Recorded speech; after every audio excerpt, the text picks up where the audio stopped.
Good day, folks. You know what time it is? That's right, it's Palpatine time. Oh, okay, that was a bit weird. That's right, it's the Two Maesters. We're back to talk about Ahsoka Part 2. Oh yeah, it's Friday night. We're back in the new studio, which is just great. The plant in the corner hasn't died yet. And I'm here with our wonderful other Maester. Josh, how you doing? I'm good, thanks, Morgan. May the Force be with you on this wonderful Friday. And may the Force be with you too. Live long and prosper. Strong universe. And of course, there is a Sith Lord in the studio. Sith Lord, would you like to say something? Take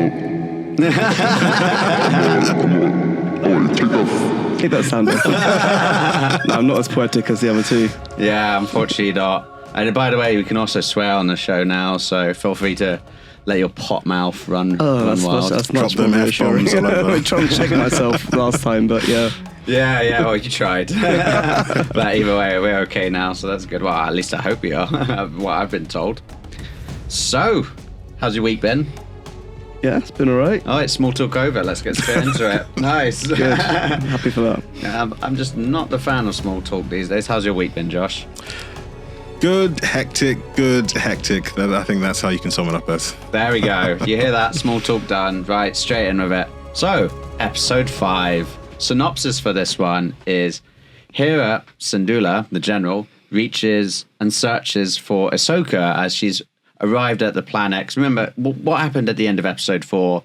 At that planet, you have the big lightsaber fight off. Yep. It's so cool scene. Balin bests our dear Ahsoka, and then him and Morgan Elsbeth manage to fly off, and unfortunately Syndulla comes just at the wrong time and gets like caught up in the jet stream of the what do you call that big ship that was flying off? Eye of Sion. Yeah. The Eye of Sion. Yeah, lost a couple of fighters there. Yeah, and they get away searching for Thrawn. So now Hera's searching for Ahsoka. It's like, where the hell is everyone? Weird stuff's gone on down there. Ahsoka is having some weird vision. What do you call that place? World Between Worlds. The World Between Worlds, where she's talking with Annie. Whilst Hera's looking for Anakin, her son, who suddenly now has Force sensitivity, is like, oh my god, I can hear lightsabers, which has never been. I mean, the son makes sense because if you haven't watched Rebels, the son is. I won't say the product, but that sounds a bit clinical. The son of Hera and Jedi Kanan. Oh, because they got it on. Yeah. The weird thing for me with that is that he doesn't have any of the Twi'lek Lekus at all. Yeah, because like, do you remember in Rebels when you had like one of the clone troopers that actually married a Twi'lek and they actually had children, and their children actually had the Leku. But then he doesn't have it at all. He's basically a human with dyed hair. Green hair, yeah. It's like Disney were like, no. He's going to be a complete human. I know. Not the first time Disney have done something lazy like that. I mean, technically, you can argue you could just take like the dominant and recessive genes maybe aligned to Kanan. I don't know. I don't know how it works. I had a friend who was proper. His parents are proper Asian, and he came out like proper white. So. Who knows? Yeah, genetics. I don't know. I guess so. Yeah. Well, no, Star Wars is definitely based off science, so yeah, it's definitely following that. And of course, whilst this is all happening with Hera searching for Ahsoka, you have literally Ahsoka just bonding, talking to Annie in the space between World Between Worlds. I'm really unsure what this is because I'm of the opinion that this isn't really the World Between Worlds, but it's kind of in some sort of purgatory that she's in before she's about to die, and her coming to terms whether she actually wants to live to fight further. Because that was Anakin's lesson. It's like the lesson one teaches you today is was it live or die? Yeah. And it's just like, this is so cringy. It was cool, but it felt a little bit cringy and cliche, that scene. What I thought was cool is seeing, first of all, like, real clone troopers, not just CGI. Yeah. I don't know why they did that with the episode 1 and 2, just so much CGI in the clones. Episode 3 as well, CGI in the clones and that. It just looks better. You appreciate someone in an outfit more. And then, of course, seeing younger Ahsoka as well. Yeah, that was like, you watch Clone Wars and you know she's very young. You know she's supposed to be like 14. But when you see her live action being 14, being trained to be a general, a soldier.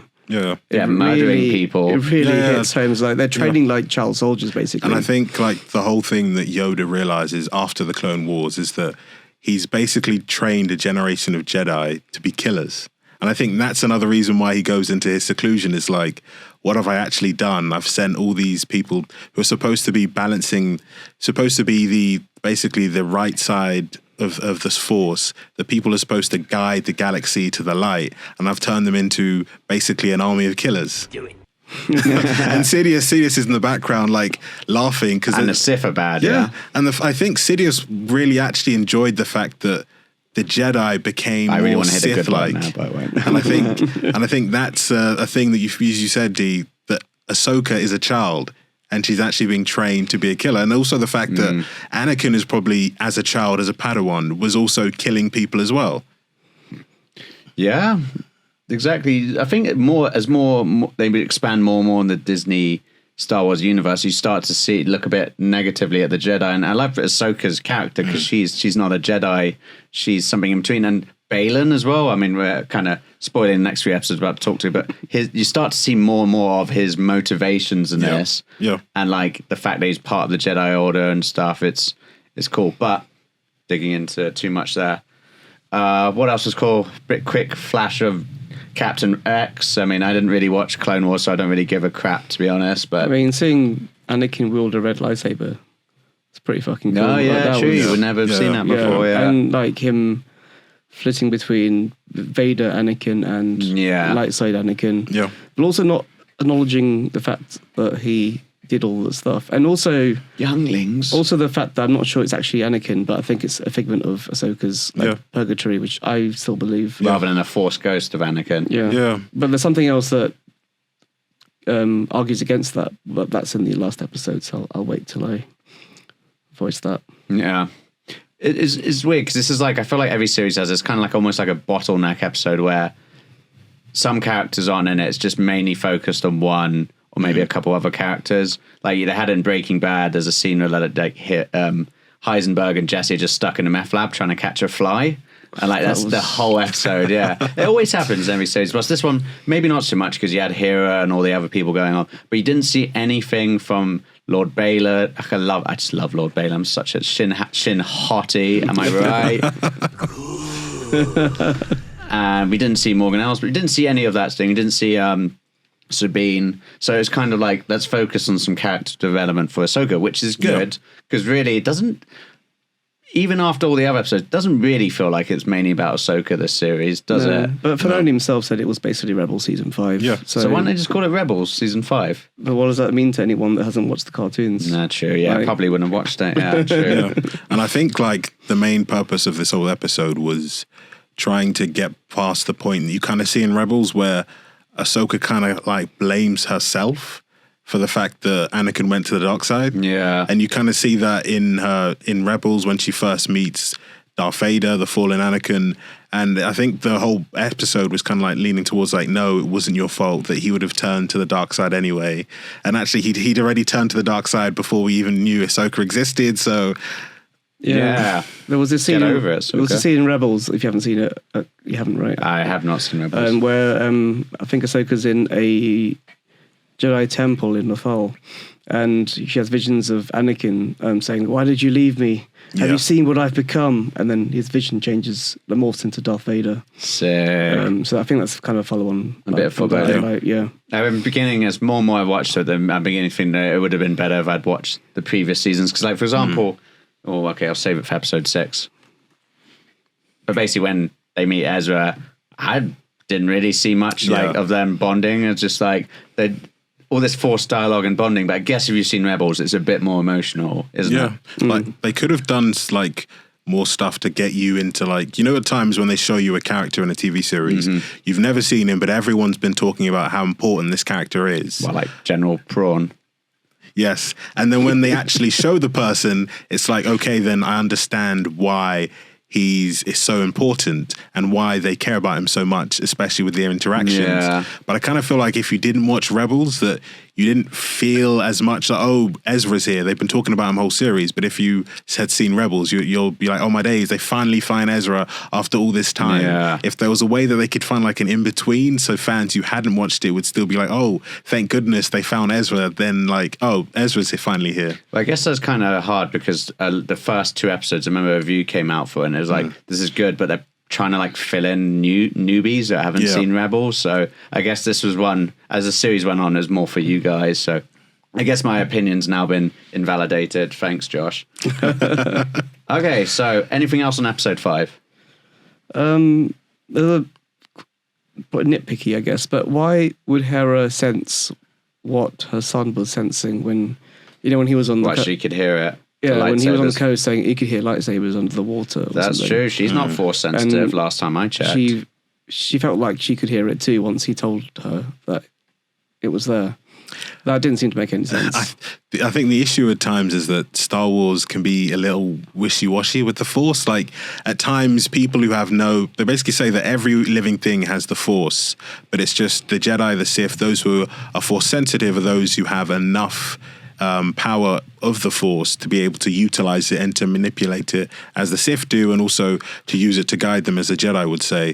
So technically, they would try and say for a loophole to say, oh, as everyone has the Force, that non-Force users can have an opportunity, a moment of feeling the Force even though they don't have it. I feel like this is just an excuse for lazy writing, let's be honest. And like, as much as I thought Ahsoka was good, I think there's just a bit of lazy writing going on, which is classic Star Wars, because they never really delve into who the hell are the Twi'leks, like what's their history, what's their culture, the Mon Calamari, like all these alien races, and they just... I think... Actually, Mon Calamari come up a lot in Clone Wars series. Yeah. No, crap. And I think it's better start watching that as well. And I think the issue is like when I was speaking to Dee like earlier, the issue is like all of that is kind of like filled out in the expanded universe. They actually talk about it.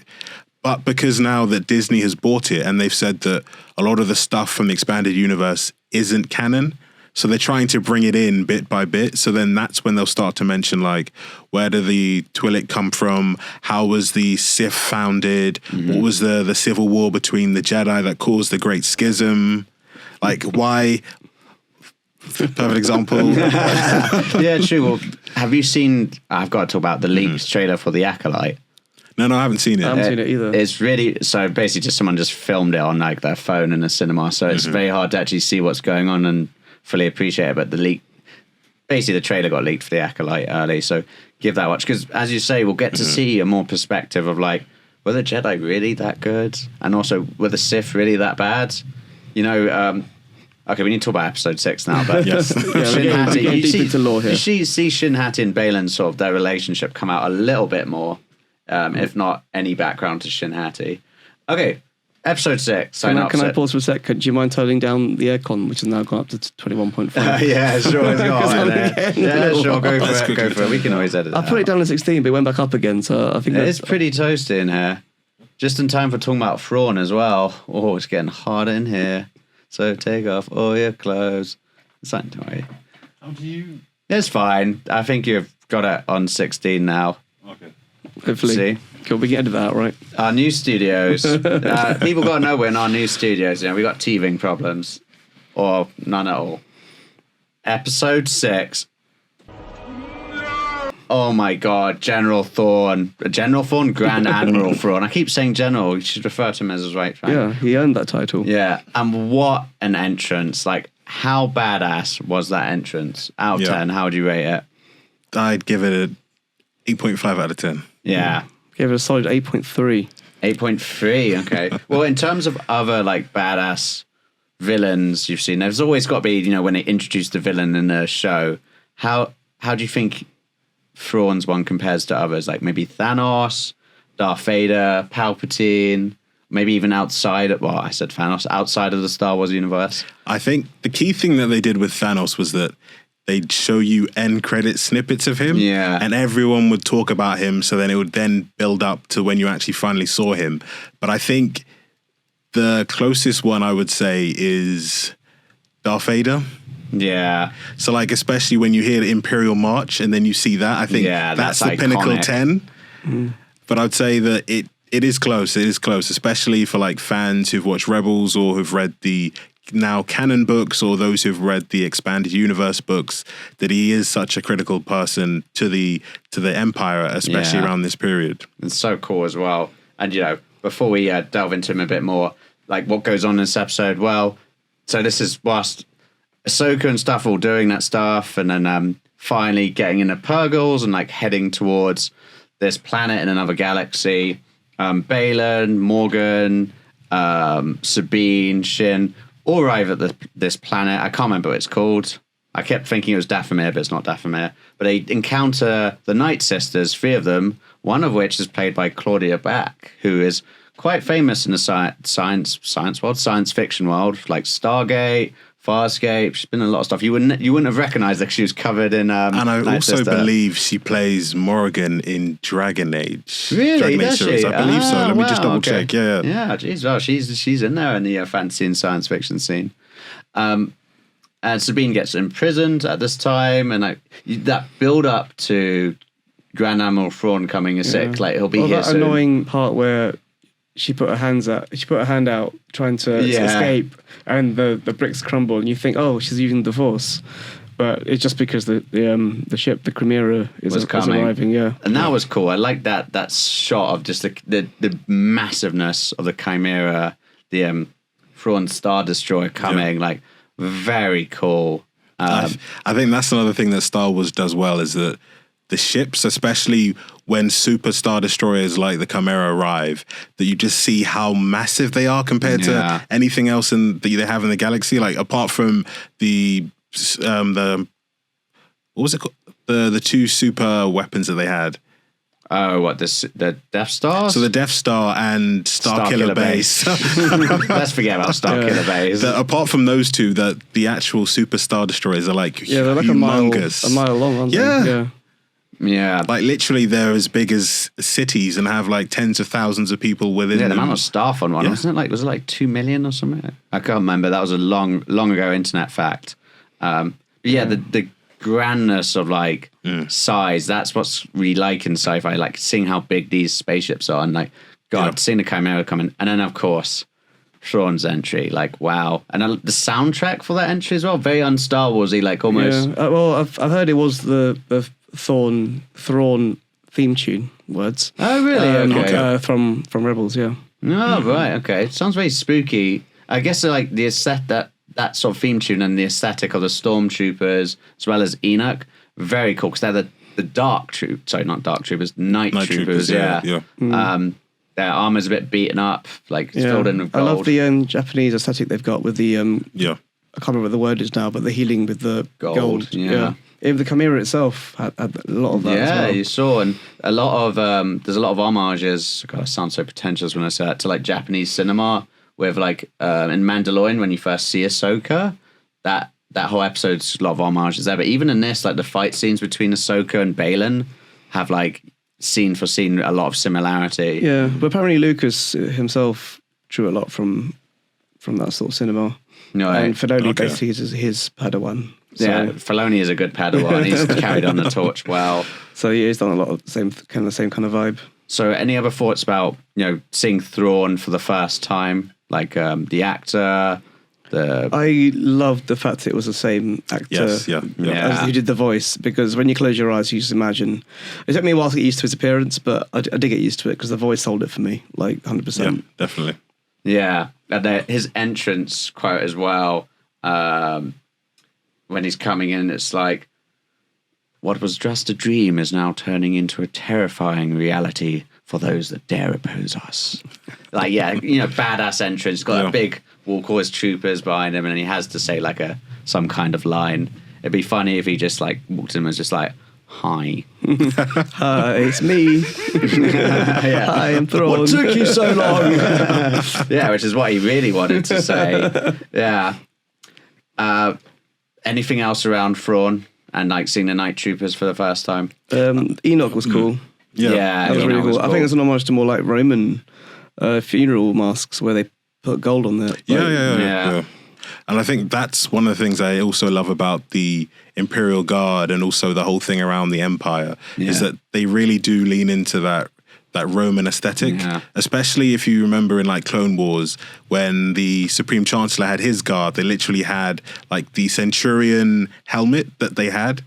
And then I think that they've actually tried to really lean into it. And I think that's probably got some and it kind of always reminds me when I see this in Star Wars of like, it always reminds me of Warhammer 40k. Yeah. Every time they try and bring in that Roman garb into it as well. It's almost like they all stole ideas from each other. Because like also that death mask on Enoch, that looks like a character in the Warhammer 40k universe called Dante, who has like a very similar sort of mask on. I was like, I bet they're stealing stuff from Warhammer. But then I suppose Warhammer's also stolen stuff from them. It's just it's just like a parasitic relationship. But then there's a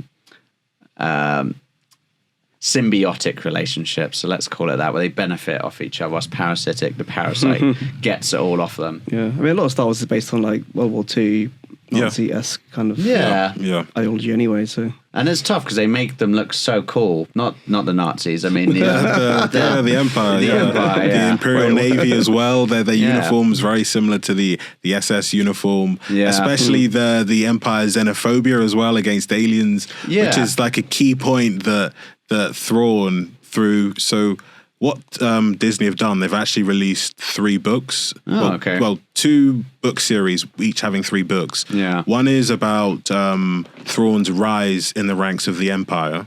That was the first series. And the second series was why he got exiled and also showing like his genius. So both those book series have now become canon. And like a main theme for his rise in the Empire is the amount of times that he's had to come up against xenophobia.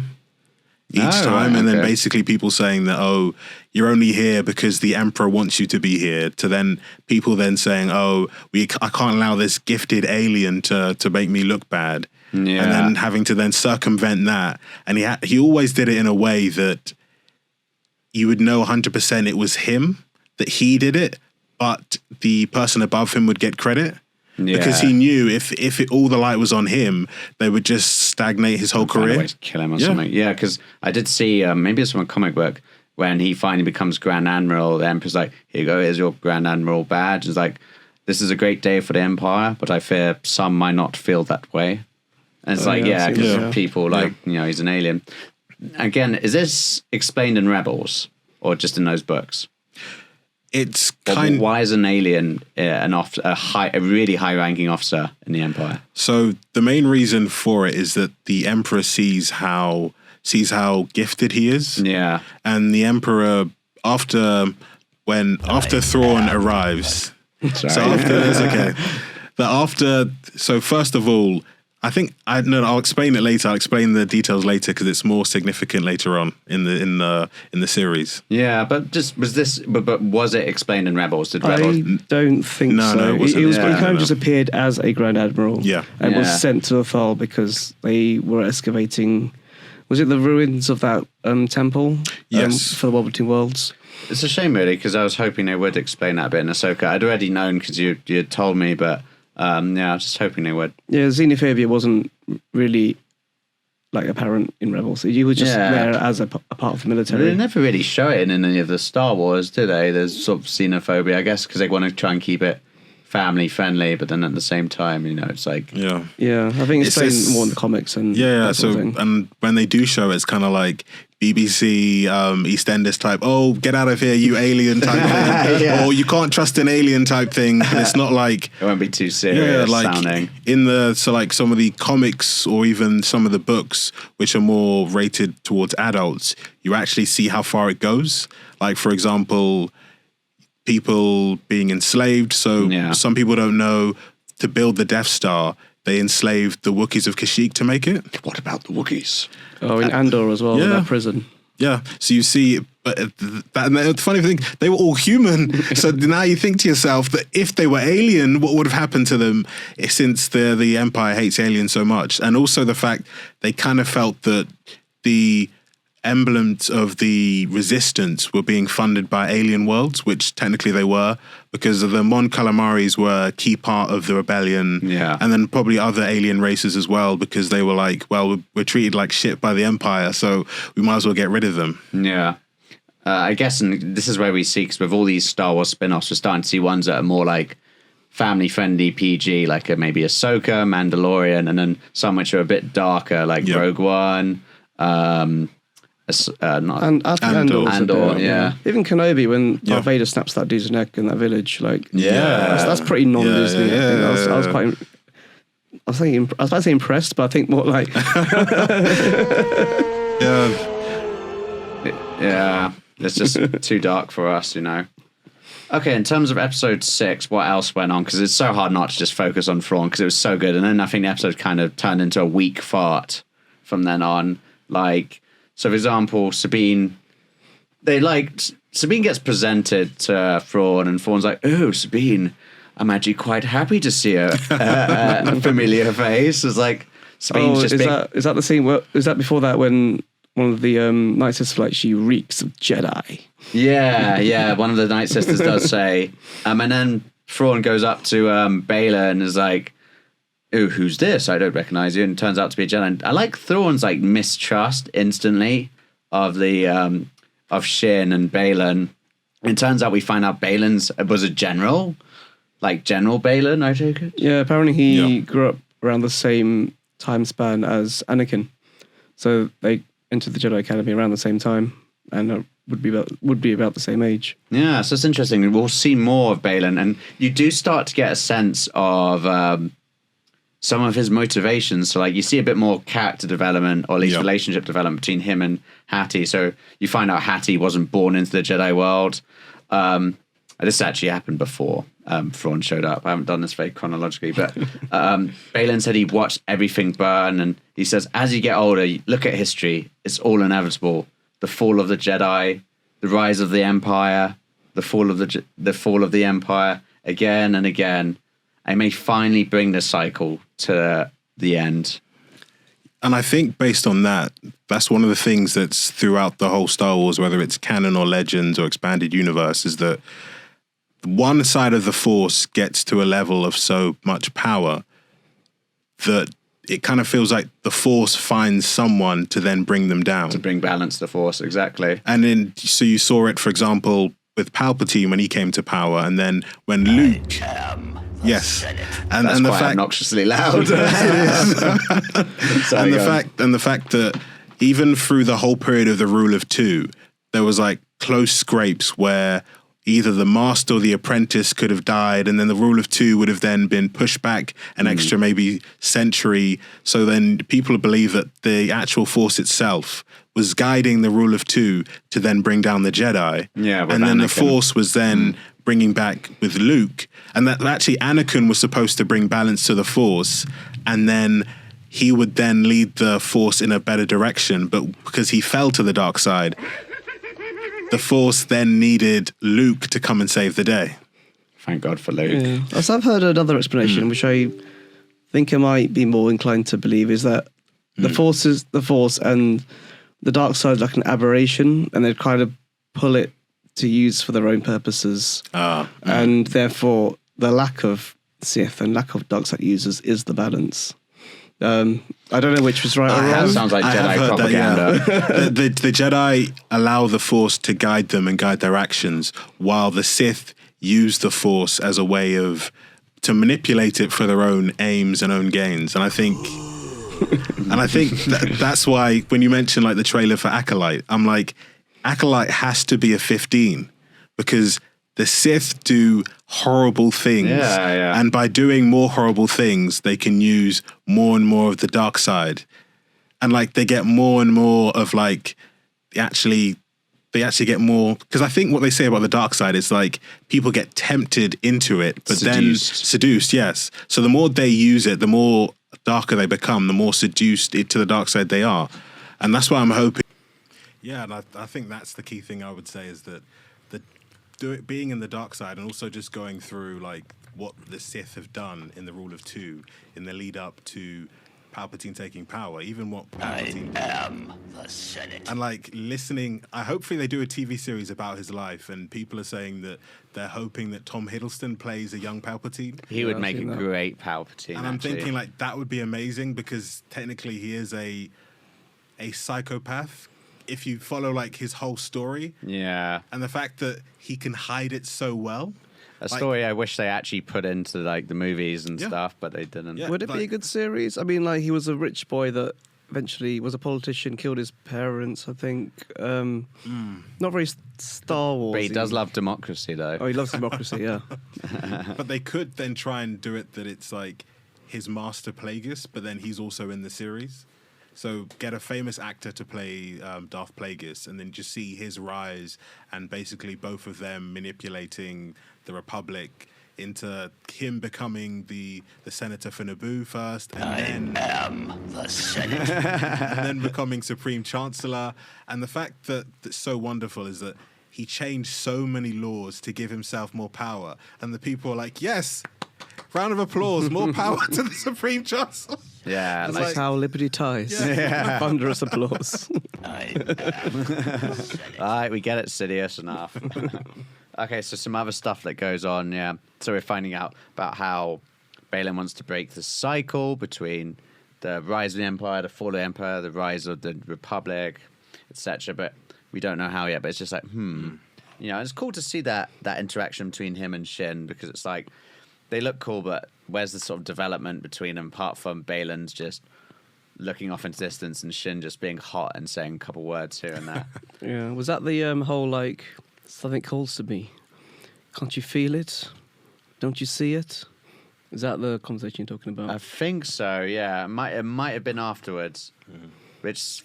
Oh, well, actually, we need to finish episode 6. And, of course, for some reason, the Empire is like... Thrawn's like, let Sabine go. Let her go find Ezra, so that way we can hunt them down. We'll send the 2 fallen Jedi after them, because I don't trust them.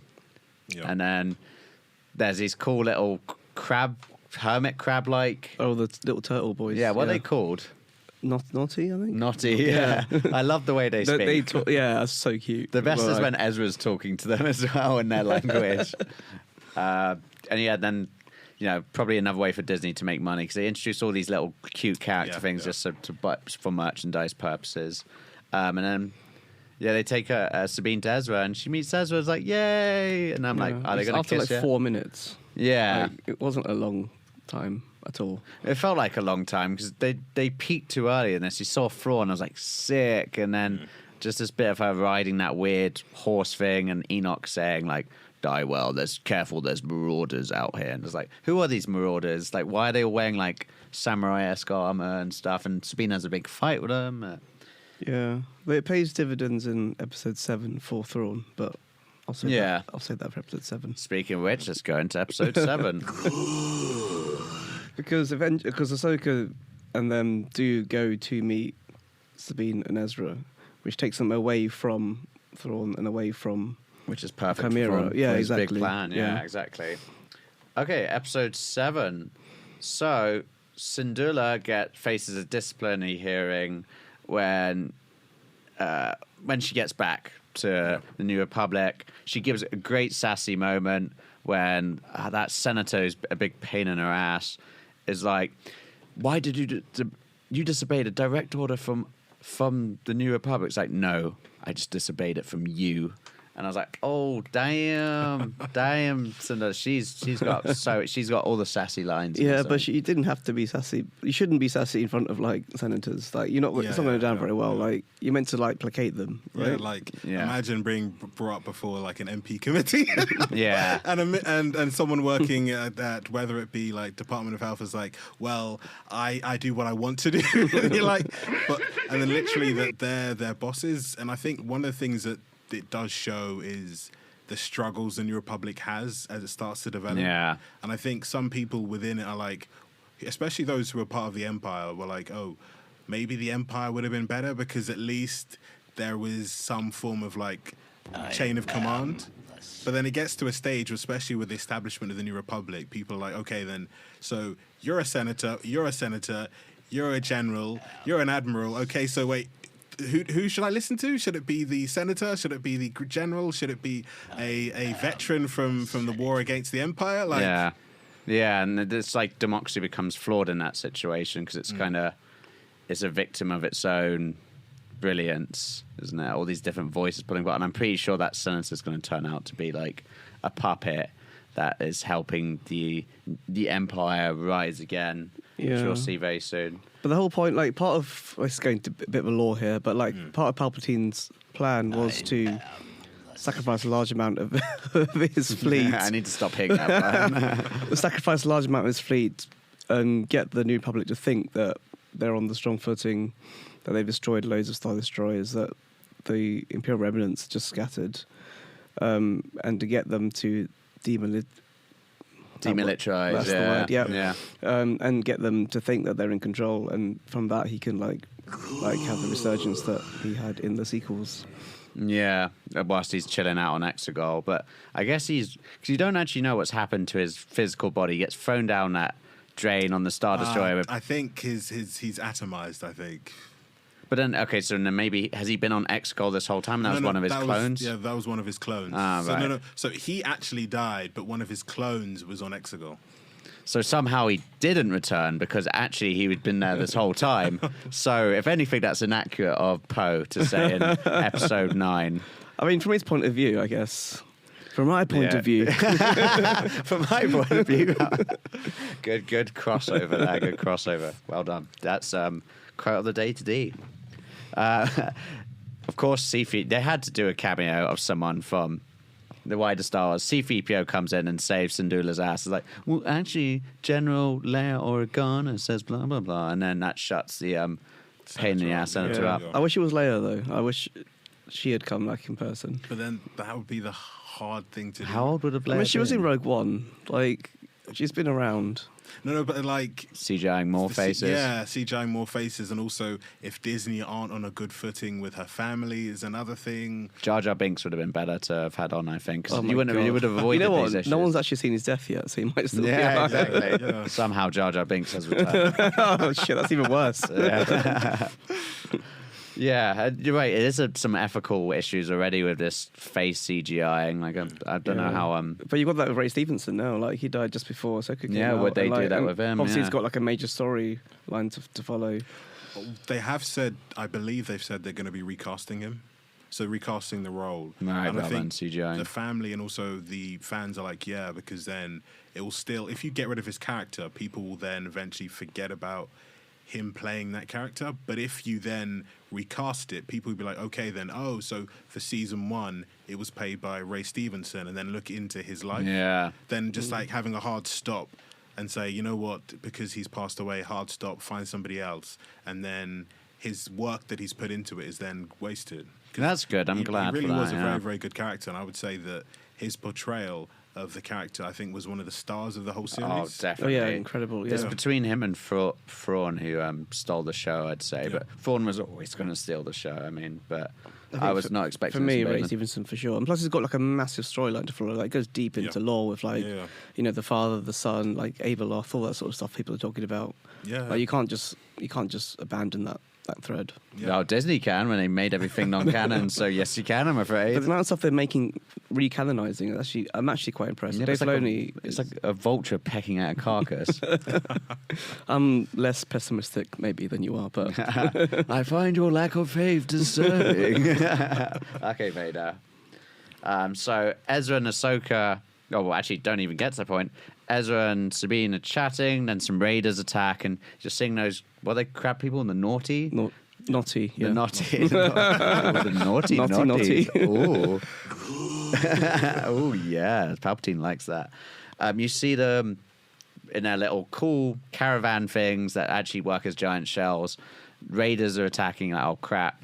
Here they come, and it's Sabine Wren and Ezra fighting them off. And they kind of had a bit of a heart-to-heart before that. It felt a bit romantic at first, but then Sabine has some weird vision from Ahsoka, who's now exited hyperspace in the Purgo and is like communicating to her. And it's kind of rude because it felt so like Ezra was trying to like open his heart out to Sabine, and she's just zoning out and just listening to Ahsoka. It's so rude. But that is kind of like their relationship in Rebels. Friend zone. Him constantly trying to like to try and like date her, and her being like, oh, you're more like a younger brother type thing. But then he says, you're like a sister to me in that recording video, which is just hilarious because like, lol, friend zone's gone backwards.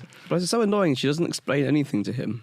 like he asked, like, how did you get here? She was like, oh, the story for another time. Yeah, it's a long story. And like, where's Ahsoka? Oh, it's complicated. Like, wouldn't you want to push that and just get an answer out of her? Do you know what I mean? Like, well, yeah, exactly. You're literally in another galaxy. Like, can you just tell me how you got here? Because it's like that's not an easy thing, you know. Yeah, and like the whole story of like how the Empire lost as well. Like, he's been so far away from everything. Him and Thrawn, like having a catch up moment would have been, I think, really good for this series, especially. Yeah. You could then also see how their relationship works as well. It felt like it was missing, really. It felt like it was all just in the moment, you know. Especially in this episode, I felt like they could have done more. But you know, I hadn't seen Rebels, so I was just assuming this was enough for you guys. We got that throwaway line where I can't believe what you've told me. Like, the Empire's gone, and she was.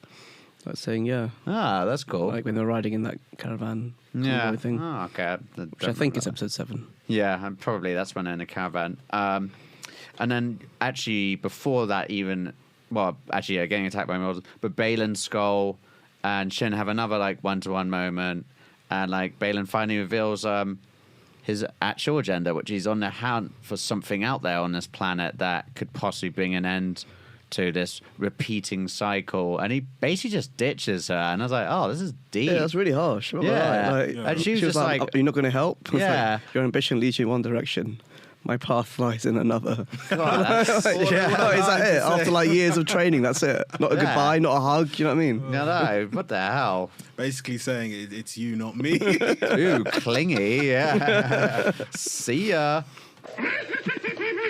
Like, yeah, that was a very dark side move, really, just unfriended. That's so deep. Whilst Sabine and Ezra are all about friend zoning each other, really, aren't they? And then, so then they basically get cornered by these marauders, but then they fight them off. And then somehow you have Ahsoka and Huyang arrive at the planet. Also, I forgot to mention the Once Upon a Time in a Galaxy Far, Far Away thing in episode 6. That was really cute. Oh, yeah, that was cool. That was a cool moment when they were getting attacked, but that's from episode 6. Basically, they arrive at the planet, being shot at. They somehow manage to just evade all these, like, crappy fighters. Ahsoka's like, I'm going to jump out and do it. And like, okay, do it. She jumps out and somehow bumps into Baylan. By coincidence, she jumps out of that spaceship, bumps into Baylan.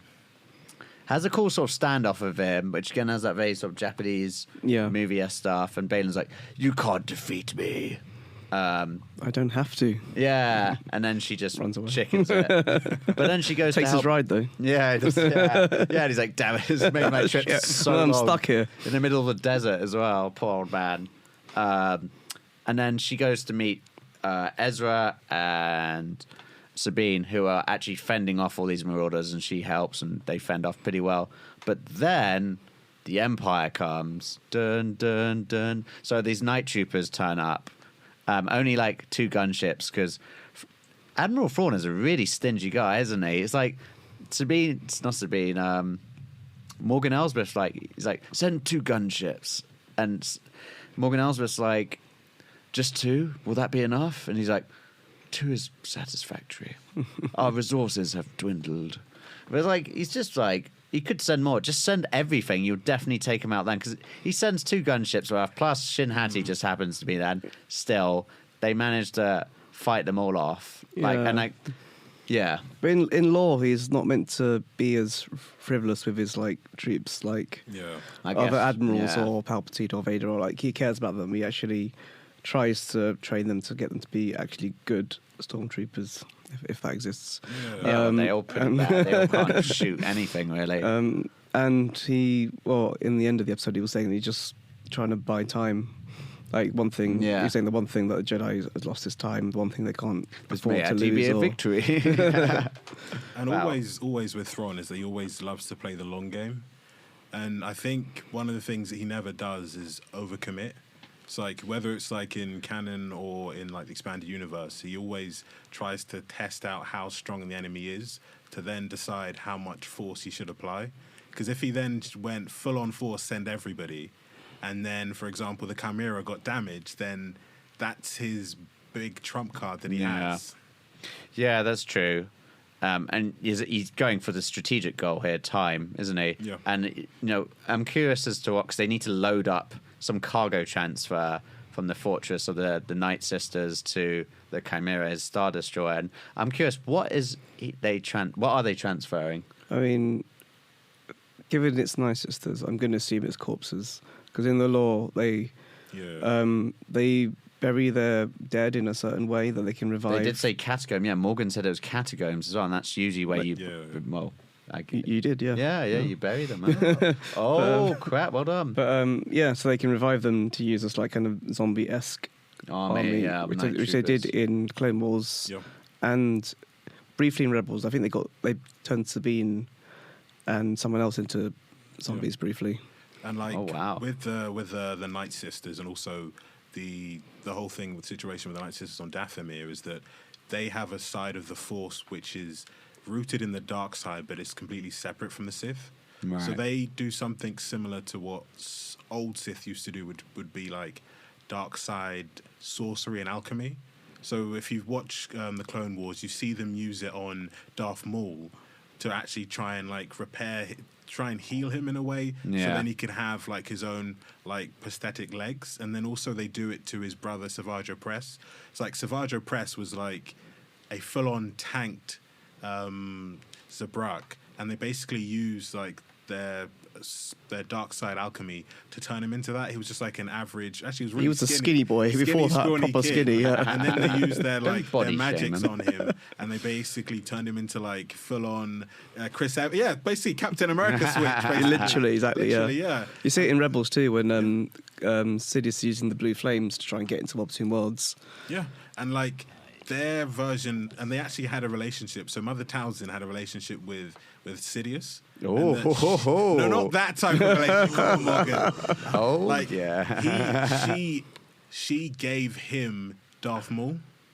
Oh, yeah, really? To be his apprentice. Oh, right. I thought you meant as a. Oh, I'm still thinking it's that kind of. Sorry, Jesus Christ. Where's this going, bro? I am the Senate. Do you reckon that's what he says in the bedroom? But funnily enough, they said that because of his psychopathic tendencies, he didn't care about anything like that. That makes sense. So like even throughout his whole like growing up, like he didn't have like, I think there was one of the comics where someone was trying to like get his attention, like I think potentially another female senator or a counselor, and he was just playing her on to get more information, to get more rank, but he just doesn't care. He cares about power and getting more power, and the main thing, even for setting up his empire, was to find a way to find true immortality. Right. So he had a granddaughter, to be fair. Yeah. That was a clone. Is that one of his clones? That was one of his. He used a clone to then have a son. So he cloned himself to have a son, and then that son found someone and then had a granddaughter. Oh yeah, because the son wasn't Force sensitive, right? And he discarded him. Yeah, my sequels knowledge is sketchy at best. Yeah. So like with the Night Sisters is that they're very, very powerful. So somewhere between the end of the Clone Wars, Palpatine actually goes there and wipes them out. Because one of the things, especially at the end of the Clone Wars, this TV series, is that Palpatine basically goes on a whole escapade of killing anyone who could potentially be a rival. That's why he goes after Darth Maul and Savage Opress. That's why the Senate. Yes, he also goes to the Dathomir, and I think he killed Mother Talzin. Yeah, does he send Dooku there and a lot of droids? Yeah. So for him, it's like ultimate power for him.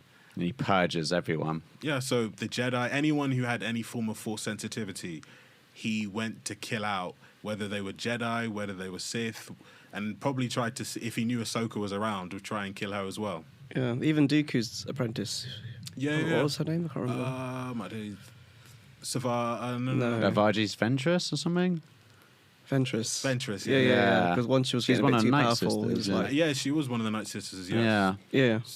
So she was given to Count Dooku to be an actual Sith assassin, so not an actual Darth. Yeah. So not a full-fledged Sith, but just be an assassin, someone who's taught some aspects of the Sith so she can complete her mission, but not to know the full lengths of the dark side. Yeah. But what happens is, I think Count Dooku is like, well, I'm old, I think this Emperor, Darth Sidious, might replace me, so I'm going to use a Ventress to be my apprentice. And then when you see it in Clone Wars, when Sidious finds this out, he's like, you must kill Ventress. And that's when I think Count Dooku tries to use Oppress to kill Ventress. Do it. And it's like a whole story arc of like a Savage Oppress being Dooku's apprentice, then trying to kill Ventress, and then actually leaving Dooku, who almost tried to kill him, and then joining up with his brother. Yeah, and then eventually Sidious gets Dooku killed. Yeah, he gets all of them killed. Actually, yeah. Yeah, he loves saying "do it" as well. Do it. Yeah, he's pretty badass, and somehow he returns. Actually, that's wrong. He doesn't return. He's always been there on Exegol. Another thing to also point out in this episode, Ahsoka tries to invite Shin Hati to like join them after the fight as well, and it's like, I can help you, and it's like, that's really cute. I thought for a moment that Shin Hati, you might actually get some character development from Shin Hati and she'd come over, but no, she just walks off, which is a shame. But it's interesting because you've got like Baylan trying to take Sabine from Ahsoka, you know, in episode 4. He's like, I can help you find your friend. He's like, I will, unlike your master, I will fulfill your promises. And then I think Ahsoka's trying to passive aggressively do it back, but in the Jedi way of like, I can help you. You know, she's like, you take my apprentice, Baylan, I'll take yours. It could also be in a way that she sees some of herself in her. No, really. And potentially she thinks that she can then go with her and then learn another form of the Force, because she's probably been only taught one side of the Force, and then maybe if she goes with Ahsoka, then she can actually train and actually be, well, either a grey Jedi or be balanced in the Force. Maybe. Well, we know how that goes. They've got all their failures that have happened. Yeah, I guess she's probably kind of scared. Like, her master just left her. She doesn't know what the fuck to do. Like, like these are, as she's been taught, her enemies. Yeah. So you're gonna just run, I guess. I mean, I'd probably do the same. Yeah, and the fact that her master stabbed her in the back, like, this is how she's going to come out really evil. Like, I bet she's going to turn against Baylan or something. Yeah. It's just like, but she always seemed a bit more hard edge. Like, you know, when Baylan was like, leave her alone, and she was like trying to choke Sabine and stuff, and he was like, no, literally, just leave her alone. Like, chill, have some chill. Yeah, they clearly haven't been teaching that. Like, he's more, I think, because he was an ex-Jedi, he's more like nuanced and a bit more soft edge, and I think she's a bit more, like, a bit more sharper. Yeah, and I think you kind of see that with Count Dooku and Darth Maul a bit as well. That at times Count Dooku would be like, oh, that type of violence is beneath me, but Darth Maul would be like, no, because he's been full Sith his whole life. And been trained to be Sith. For him, it's like, no, I must annihilate these people. I must kill this group. While Dooku would be like, you know what, just let them go. We'll kill them later. Or just say, send the droids. But Darth Maul would be more personable in his attacks, would really want to commit violence himself. Jeez, but Dooku never felt was a true Sith. Like, his eyes were never Sith yellow for a start. Like, he believed in, he fell out with the Jedi Order, and he was a very good Force user, but I don't think he ever really embraced the dark side in the same way that Palpatine would have wanted him to. Yeah. And Maul did, but he was more of a blunt Force kind of. Well, he's like Count Dooku. The fact they call him Count Dooku rather than Darth Tyrannus is an interesting one, because it's like he doesn't really come across as super evil to them or something. I think he did it. Less of a Darth, maybe. I think he did it because he wanted, because as he was like one of the main leaders of the Separatists, like, you don't want to then, for your PR campaign, to be like, death, kill, murder is the root, is a major person in the Separatists. So he kept on saying like Count Dooku and linking it to like the finances of, I think, just a point, I think Sidious, after Count Dooku dies, wipes out his whole family. Really? Yeah. What, Dooku's family or his own family? Dooku's family. And I think that's another part that people see him as like a psychopath. But Count Dooku basically uses his position as being a count and his riches to be like, oh, we don't need the Republic type thing, and then kind of felt like trying to convince the Separatists that, oh, I'm only fighting because they're fighting us. We want to leave them. They're not allowing us to leave, so now I must fight. But then if you went full on Darth mode, and people would start questioning, like, who is actually this guy? Well, does Sidious actually reveal that he's a Sith Lord and he was actually Darth Sidious, or does the Empire actually just think he's this the is very Emperor and clever that's it? done by Sidious, and I think they said this is why some of the older Sith Lords don't like Sidious. So no one knows that Sidious is actually Palpatine. The only people who actually know, so even with the dark So side the other way around. Yeah, so when the Empire takes over, he doesn't even tell the galaxy doesn't know he's Force sensitive. And you know, with the dark side, people's bodies start to age and get corrupted. Yeah. He basically says that that's the result of his fight when the Jedi tried to kill him. Ah, clever.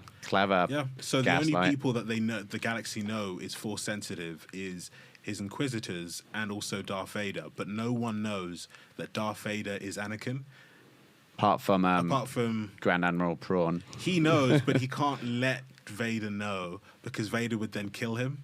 Yeah, Tarkin knew as well. I think. Tarkin definitely. Yeah. I think Master Meda knew that Palpatine was Sidious. I think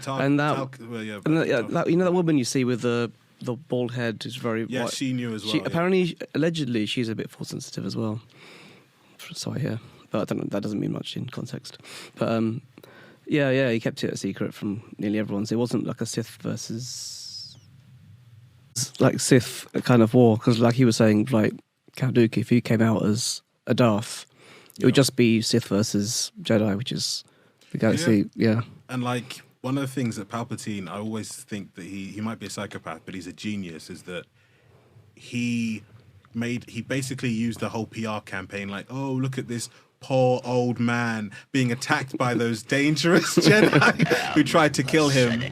And like, I think the genius behind it is that he always showed himself as like some frail, crippled old man. So everyone in the public would think, oh, well, the Jedi must be evil to go after this old man. Who's the Senate? Yeah. Morgan, is that what you do? What? Go after old man. And one quick point, I think, you saw in the episode when Thrawn realizes that Ahsoka's the Padawan of Anakin. That he changes his plans. He got a bit shook, didn't he? And I think the reason he did was that I'm currently rereading one of the second book that they did, which has like Thrawn and Vader in the book, but then also it takes flashbacks for when Anakin first met Admiral Thrawn. Is that when they save Padme together? Yeah. So when they go out to save Padme together. And I think the key thing that I think Grand Admiral Thrawn realized was that he found out from then that Vader was Anakin, and also realized the power that Anakin had. And I think that's why he then was like, you know what, I actually have to switch my plans. And because he's also worked with Vader and worked with Anakin, he actually sees the potential that Ahsoka could have based on that. Yeah, makes sense. Yeah, could be. Okay, let's move on to episode 8. The finale. Yes. Oh my god. Hello there. So, synopsis, the gang race against time to get aboard Admiral Thrawn's ship before he takes off and abandons them on the planet forever. Shin Hati and Baylan aren't in this episode at all until like the last 2 minutes, for very briefly, with Baylan just wandering off, standing on the statues of these Force gods, basically, and Shin Hati just approaching the barbarians, taking out a saber, saying, I will be your leader, I assume. Anyway, unless she just slaughters them all because she's a psychopath. A hot one, though. Damn. Not just the men, but the women and the children too. Younglings. Admiral Thrawn being very stingy here with resources. He sends only 2 TIE fighters out, which was actually a good call. Very effective. They actually take out the ship. Good work. Well, and they get the officer that was leading them gets commendations. Like, they had, 3 bombing runs? They hit them, twice? A stationary ship. Don't take this away from them. Their commanding officer has a low self-esteem and needed that commendation. Yeah, I don't know why. I mean, he seems to care for his troops more. Yeah, this is the episode I think I have more qualms with. I have more things to nitpick about. Yeah. I'm going to bring up the one thing that bothers me the most. Why couldn't he just lift the ship up a bit? Like, they're done loading by that point. Yeah, that's There's no need to be connected to the tower. The tower's not supporting the Chimera. Yeah.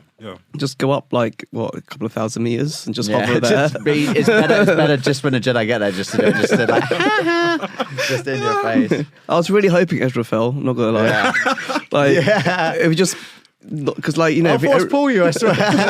Oh crap! Because she's not meant to, like. Yeah, okay. Another thing. Like, no. I'll let you. Let me go through your narrative. Yeah. Yeah. So then they see the ship. They have to like Ahsoka. So they basically head by foot and somehow manage to still get to the Chimera in relatively good time. And like, okay, let's do this. They start running in and like Admiral Thrawn's like rain hellfire down on them, and like the entire ship is firing at just two or three people and like horses, and they just can't hit them. Like plot armor. This is a thing I didn't like about this episode. The plot armor is very strong in the characters. Stupid dialogue as well. Like for example, when they see the ship and they see like it get ready to leave, and Ezra says, "Oh, Thrawn's taking his Star Destroyer with him." I was like, duh, obviously. What waste of dialogue, honestly. I thought that was stupid. So then, yeah, and of course, cool scene.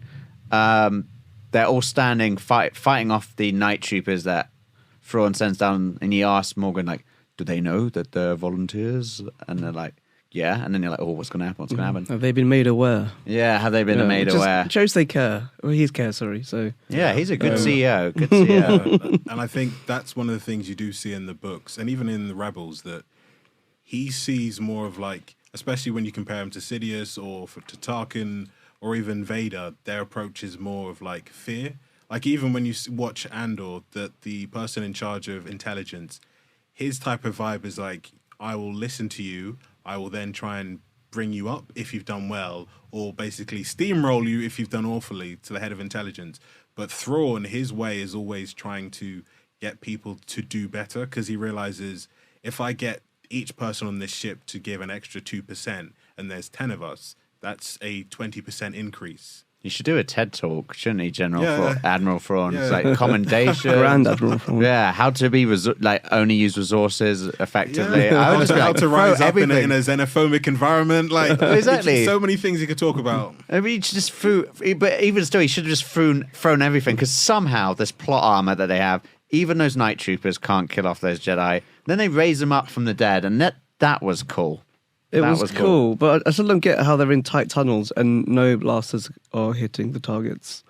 I know they've got plot armor. I know Sabine's just started to deflect a few at that point, and you got Ahsoka, but it's a bit, you know, when you can't suspend disbelief at some point. I think that was a little bit. But what did you think of these night troopers coming back alive? Did you think that was cool?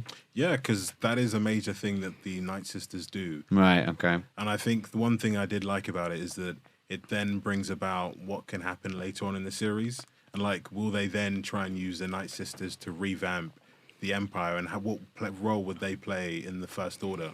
And also, I think another thing that has me thinking is that what is the transition from the remnants of the Empire to the First Order? And, like, how was it done?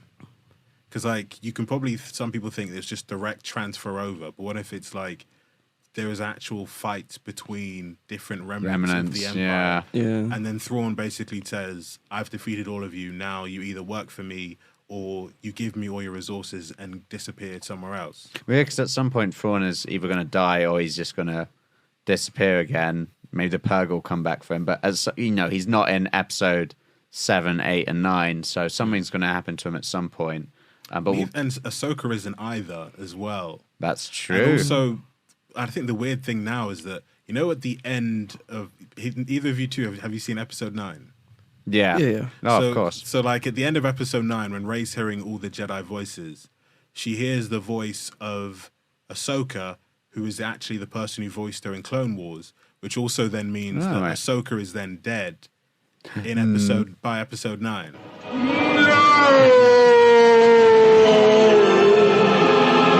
That is the biggest spoiler we've dropped on this show. So then, but also, she probably would have died of old age, because if you think about Luke's in his 60s in episode 8, or 50s, 60s, and she's probably like 20 or 30 years older than Luke.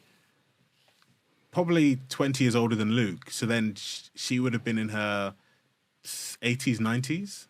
Depends how long the Twi'leks live for, though. They might have a different aging process. She is not a Twi'lek. She's a Chagrinton, I believe. Oh. Get it right. Oh. Cancelled. Before the fans come for you. Oh, God. Treading on eggshells here. The cool thing is, though, because they are in another galaxy, there are other stories that can be told. Yeah. Like without referencing, like the hands aren't tied as much by the sequels. It's kind of cool. Yeah, they've got a bit more room to explore, really, haven't they? But the hands are tied, I guess, with Thrawn and whatever's in those caskets because they don't appear in episode 7. By the way, I forgot to mention it earlier. I saw a great meme online, like what's in those caskets? Like, and you know, in Mandalorian, there's those biscuits from the Empire that it's just a secret recipe. It's just biscuits, every single one. They took so long to load them up because they just really wanted to bring the classic Galactic Empire biscuits with them. Pen Pershing liked them, and so did the other character. I forgot her name. Yeah, that's a great one. And then I really liked the showdown between the elite, where they did the Death Troopers and Ahsoka and Sabine, or was it Ezra and Sabine fighting those Death Troopers because they were very clearly they were probably actually undead. Yeah. They were actually creepy. Like, they were cool. You got to wonder, are they? Is that what those Night Troopers look like now underneath after being resurrected, or had these elite troopers been resurrected so many times? And also, were they wearing Beskar as well? I think the helmets got shot through. Yeah, but then you it can was just see like a bit of zombied. zombied kind of face that didn't. You're right. Didn't seem to affect them. There must have been parts that were Beskar because I remember Sabine was trying to saber on one of them, and it was or shot one of them, and it bounced off. One of the things that elite troopers did have was their armor was a lot stronger than the normal stormtroopers. So whether it's like what were the troopers in Rogue One, the ones dressed in black? Were they Death Troopers? I think they might have been Death Troopers. Yeah, so their armor is stronger than the armor used by normal stormtroopers. Right.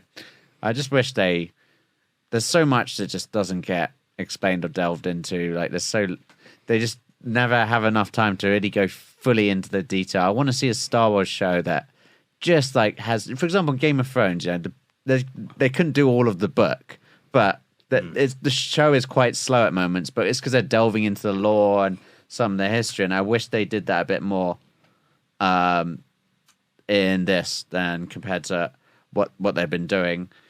In terms of what else happens, as you were saying earlier, Luke, Ezra and Sabine have that like launching thing where she launches Ezra up into the ship, but unfortunately Thrawn gets away. And I even forget, Morgan has a fight with Ahsoka, which was really cool. Yeah, that was cool. Yeah. We haven't even mentioned the actor that plays Morgan Elsbeth is Bruce Lee's goddaughter, and she's a proper martial artist and stunt person. Like, and all of that, I think all of that swordplay was her. Like, and it looked so cool. Like, that was a really cool. Well, I can't really call it a saber fight. Actually, it's a sword and saber fight. What was the name of that sword that she got from the Night Sisters? Let me check. And funny enough, like lore-based, that's what the Jedi used to use, swords type like that. Oh, right, okay. Rather than just a entirely crystal thing. So what they would do is use like the Sith would use like Sith alchemy onto their swords to make them stronger. And funnily enough, like the early lightsabers needed to have like battery packs. They had packs on the side, didn't they? Yeah. So then no one... And also someone could just slice open that battery pack and then you're useless. What else happens? Oh yeah, this is my favorite quote. Morgan is dead. That hit me quite hard because obviously my name's Morgan. But yeah, shit. Thrawn and like Morgan had kind of a cool thing going. You know, they worked well together. And when Thrawn did ask her, like, if the Jedi make it far, you need to hold them off. And she didn't complain. She was like, for the Empire. And he's like, for the Empire. And then she's like, as she walks away, she just goes, for Dathomir. It's like, whoa, even everyone's got their own little agenda going on here. What if she's not really doing it for the Empire? She wants to somehow make Dathomir great again. So I didn't mean to quote Trump there. Yeah, I guess it makes sense because if they're going back and taking all those caskets with them and assuming they're Night Sister corpses. They're biscuits. Okay, if they're biscuits, then yeah, maybe they want to feed the Dathomir population. Yeah, true. The biscuits are good and nutritious from what I hear. Yeah, I assume she died because the Night Sister sensed that she died because we didn't really see it on screen. It's when you don't see something on screen, it's always a bit sus. Yeah, especially with this storytelling. I don't think she would have died from the slice that Ahsoka gave her. No. So unless she died in that bombardment of the fortress, but you don't really see her die properly. It could be. I assume she's dead though. And then, of course, we have such a close moment where somehow the ship's working again. Ahsoka, Huyang, and Sabine are trying to chase up. Ezra's got aboard. He's all good. But they try and get so close. And then Thrawn has that last moment. It's like, I knew your master. I recognize his talents. And you got to wonder. I can't remember the exact word, but he's like, would you also turn out like him? And like, dun, dun, dun. And he pushes the red button. And then they shoot off and ditch them behind. And that's cool. I'm glad, because I was thinking, it's going to be so cliche if they all get on the ship after all this time. But it's cool. And it's quite clear that Ezra has now got back to that galaxy, is back with Hera Syndulla, and everything's goody gumdrops, really. And then it looks like they're just chilling back on that planet in another galaxy, and you don't know how they're going to get back. And that's it. That's where you pretty much leave. And then, of course, the Balin and Shin scene, but we've seen it already. Yeah, the Balin thing's got so much lore behind it. Yeah, it does, yeah. So what are we going to see from Series 2, do you reckon? Is there going to be a Series 2? There's definitely going to be a movie.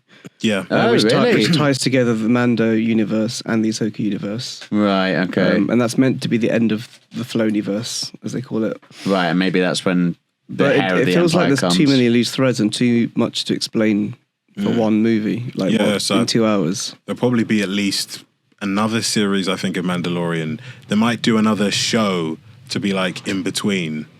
Because I think some fans are asking, are they going to delve into what Luke has been doing this whole time?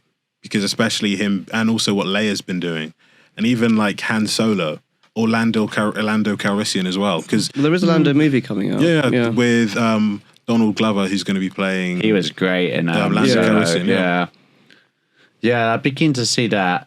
I guess maybe they might just leave it for that and just push Ahsoka off to one side. Maybe we'll never see her again. But there's so much to explore. What's on that planet? There's two galaxies to kind of draw and then complete threads on. And like for me, it's like, if it's going to take from lore, the expanded universe, is that going to be the galaxy where the huge threat? So we had the Yuzhong Vong in the expanded universe, and in the current universe they're called the Grisk, a species similar to them. Is that their galaxy? What Balin's looking for as well. And and I think what people have said, to your point about Abeloth as well, is that there is the three like gods of the Force. You've got the Father, who is the balance of the Force, the Son, who's the dark side, and the daughter, who's the light side. But then in the expanded universe, they also have someone who kind of plays the like mother, called Abeloth, and she was like their mother, but then she got corrupted, and then all three of them had to band together to defeat her. But what she does, because I was reading the book series before like Disney bought Lucasfilm. I was reading the books about what she was doing. Is it still canon? It's not canon, but they might try and bring it to be canon. But it's like what she does is that she starts to reach out to Jedi. And then I think because something happens with the Force, and I think it's something to do with like really going into the lore now, when Jason Solo, which is Han Solo's son, who becomes like an evil person, when he dies, he kind of unlocks something, and then she then comes with her powers, and then she starts to turn Jedi's crazy. So there's like a Force sickness that Jedi start to then basically hallucinating and start attacking people at random. So it kind of feels like someone attacks their brain, and for some of them switches on like their fight or flight motion. So they could just be sitting in a room, pick up a lightsaber, and then start running, and then running nonstop, attacking everything that they see.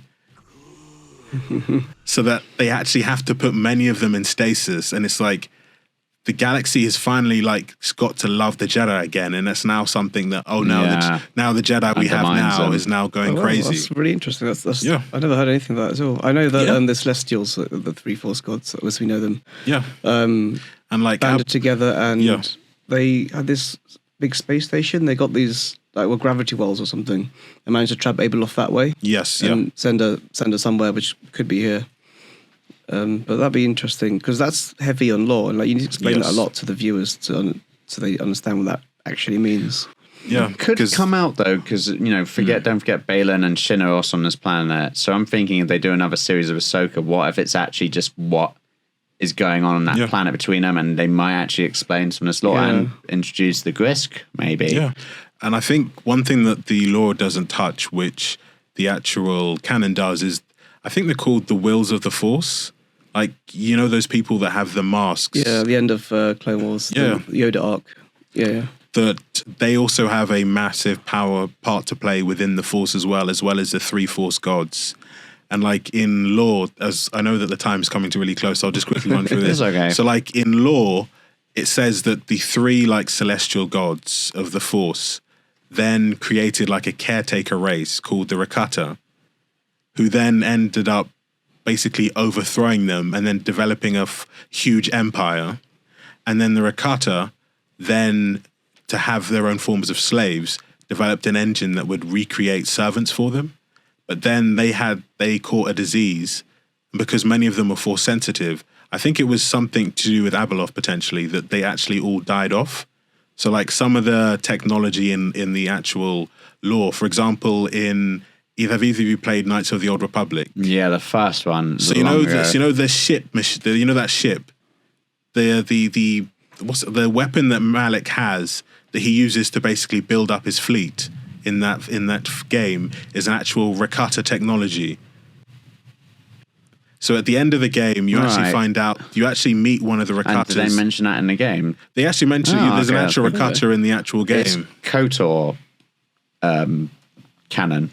No, but for all the fans out there, there was supposed to be a remake which was going to be a Sony exclusive and might be coming out on PC, but then that has been shelved and been postponed.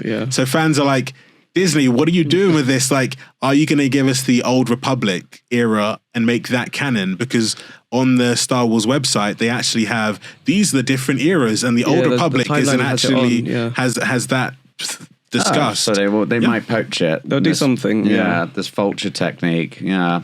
Oh, we'll be keen to see what happens with that. It could be that Ahsoka just remains on that planet and they explore in that aspect. Or maybe somehow the Purga will turn. She comes back, sees Thrawn again, and Thrawn's like, oh, what it is to see an old acquaintance again. Oh, classic. Well, I'm afraid that's all we've got time for, folks. I'm sorry.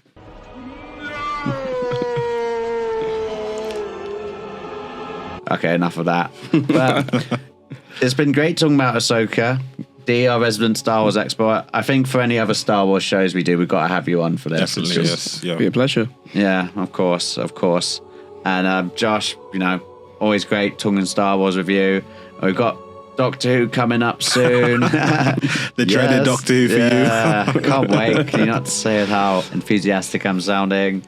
We just released our Mass Effect episode as well, so please give that a listen and give us a like, give us a